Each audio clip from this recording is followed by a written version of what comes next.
Mimpi 280 juta masyarakat Indonesia, mimpi seluruh pecinta sepak bola Indonesia, semuanya harus sirna. Ya, seperti yang kita tahu bahwa timnas Indonesia baru aja mendapat kenyataan pahit, fakta yang pahit, bahwa perjuangan mereka di kualifikasi Piala Dunia 2026 harus gugur pada hari ini. Ya, gua tahu ini adalah sebuah kenyataan yang sangat pahit, yang sangat mengecewakan buat kita semua, yang kita udah mengharapkan mimpi Piala Dunia itu bisa terwujud sedikit lagi loh, udah di depan mata. Tapi sayang di detik-detik akhir, perjuangan itu harus sia-sia gitu aja. Gak sia-sia, tapi dengan apa yang udah kita lakukan, dengan proses yang udah kita lakukan, seolah semuanya gak banyak berarti apa-apa gitu loh bang. Dan untuk laga terbaru, laga terakhir timnas Indonesia melawan Irak, kita sedikit bahas tentang jalannya laga ini ya bang.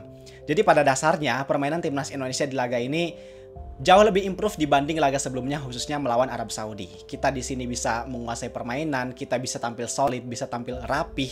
Tapi memang pada kenyataannya lagi-lagi kita harus kebobolan 1 gol. Dan skema kebobolannya itu adalah skema yang sama persis ketika kita kebobolan pada saat laga melawan Arab Saudi. Kayaknya itu memang jadi salah satu kelemahan timnas Indonesia yang sekarang gitu loh. Bahwasanya kita secara permainan, dalam bertahan, dalam menyerang itu udah cukup baik, tapi memang ya itu tadi, ada sedikit celah, ada sedikit kekurangan yang bisa dimanfaatkan dengan baik oleh para pemain Irak. Kalau kita bahas dari segi formasi 4-2-3-1, ya not bad. Kalau kita lihat permainan Indonesia di babak pertama dengan opsi Rizky Ridho yang dimainkan, kemudian Jay Itzes, kemudian Calvin Verdong, dan ada juga Kevin Dix yang diplot sebagai back sayap kanan. Itu semuanya cukup efektif, cukup memberikan perubahan yang sangat positif untuk permainan timnas Indonesia. Kenapa? Karena di sini Verdong yang main di posisi gelandang itu benar-benar nyaman banget. Dia mainnya solid, kreatif, dia cukup bisa mengatur permainan di lini tengah, bisa memberikan kreativitas, memberikan umpan-umpan yang itu cukup membantu dan sangat membantu untuk permainan timnas Indonesia. Kemudian Ridho di belakang juga dia mainnya cukup solid, dia mainnya cukup rapih, kemudian bertahannya sangat kuat.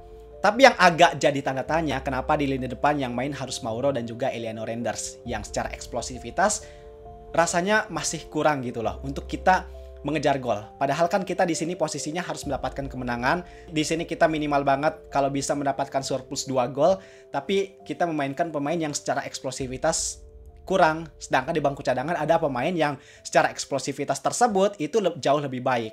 Tapi mungkin menurut gua memang dilakukannya strategi ini atau pemilihan pemain ini salah satunya adalah karena penyegaran. Mungkin di sini Ragnar Oratmangun, kemudian Miliano Jonathans, apalagi oleh Romani masih belum siap atau belum fit untuk bermain sejak menit awal.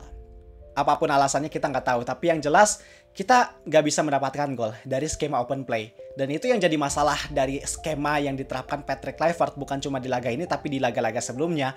Karena kita susah banget, seret banget mendapatkan gol dari skema open play. Banyaknya kita cuma mendapatkan gol dari skema penalti doang, dari pelanggaran di kotak penalti.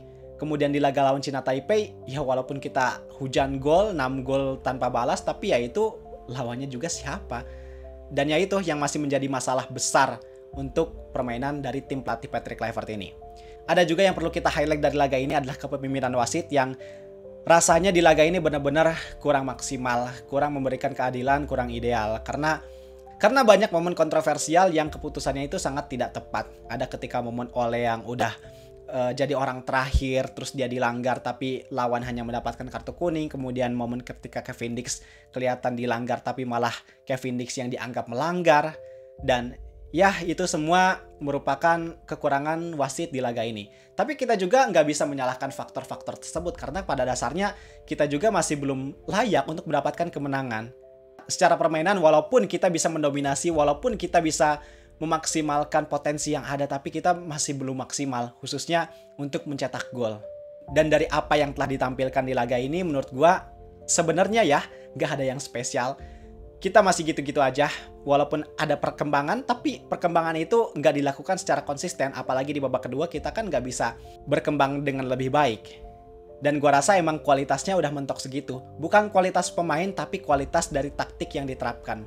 Karena pada dasarnya kalau dari segi pemain, kita benar-benar jelas jauh lebih unggul. Kita bisa mendapatkan potensi yang harusnya kita bisa mendapatkan kemenangan. Cuman karena taktik yang kita terapkan itu sama sekali nggak bisa berkembang, sama sekali nggak bisa mendapatkan gol. Dan ya itulah hasilnya yang menurut gua sama sekali apa yang telah dilakukan oleh tim pelatih Patrick Kluivert ini sama sekali nggak membuahkan hasil yang signifikan, hasil yang positif daripada tim kepelatihan sebelumnya.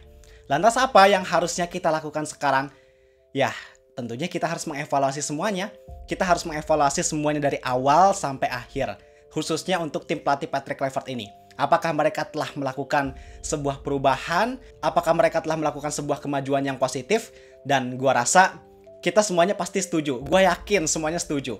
Kalau tim pelatih Patrick Kluivert ini sama sekali nggak memberikan perubahan yang signifikan. Malah menurut gue justru sepak bola Indonesia sekarang mengalami kemunduran. Bahwa bagaimana kita yang sebelumnya di bawah asuhan Shin Tae-yong, kita bisa berprestasi di level senior maupun kelompok umur.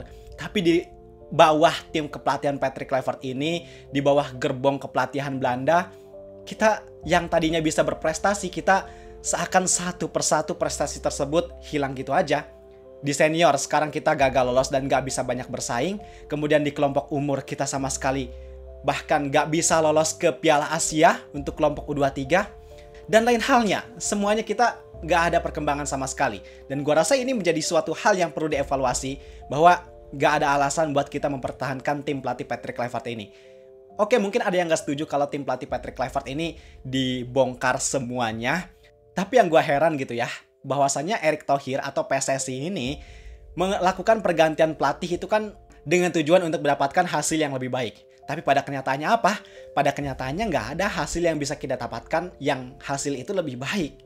Dan kalau gue lihat kegagalan timnas Indonesia di Piala Dunia 2026 ini bukan karena kekalahan atas Irak, bukan karena kekalahan atas Arab Saudi. Tapi memang karena faktor kolektif, kesalahan yang udah kita lakukan sendiri, yang itu emang jadi konsekuensi yang harus kita terima. Bahwa pada dasarnya kita udah melakukan sesuatu, kita udah melakukan pergantian pelatih yang sangat krusial, di momen krusial. Siapa sih yang sepakat, siapa sih yang setuju pergantian pelatih itu dilakukan di tengah-tengah kompetisi?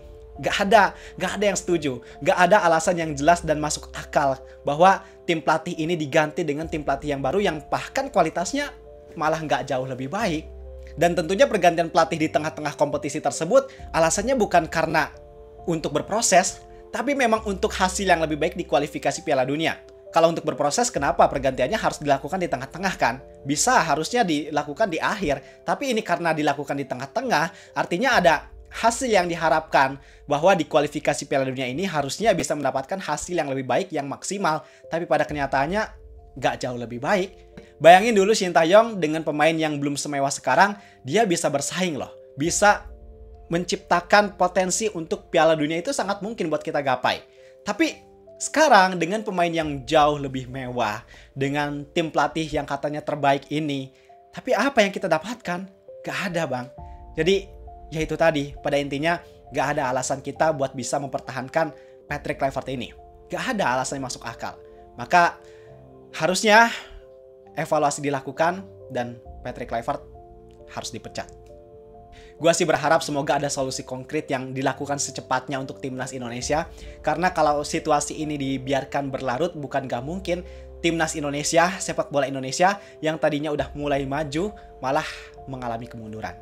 Dan sekarang karena semuanya udah terjadi, ya mau gimana lagi, kita harus mengikhlaskan semuanya. Dan ya semoga kita diberikan keikhlasan yang cukup untuk menerima semua kenyataan yang udah terjadi ini. Kalau pendapat kalian gimana? Coba tulis di kolom komentar. Gua rasa cukup sekian untuk video kali ini. Terima kasih dan sampai jumpa di video berikutnya. See ya.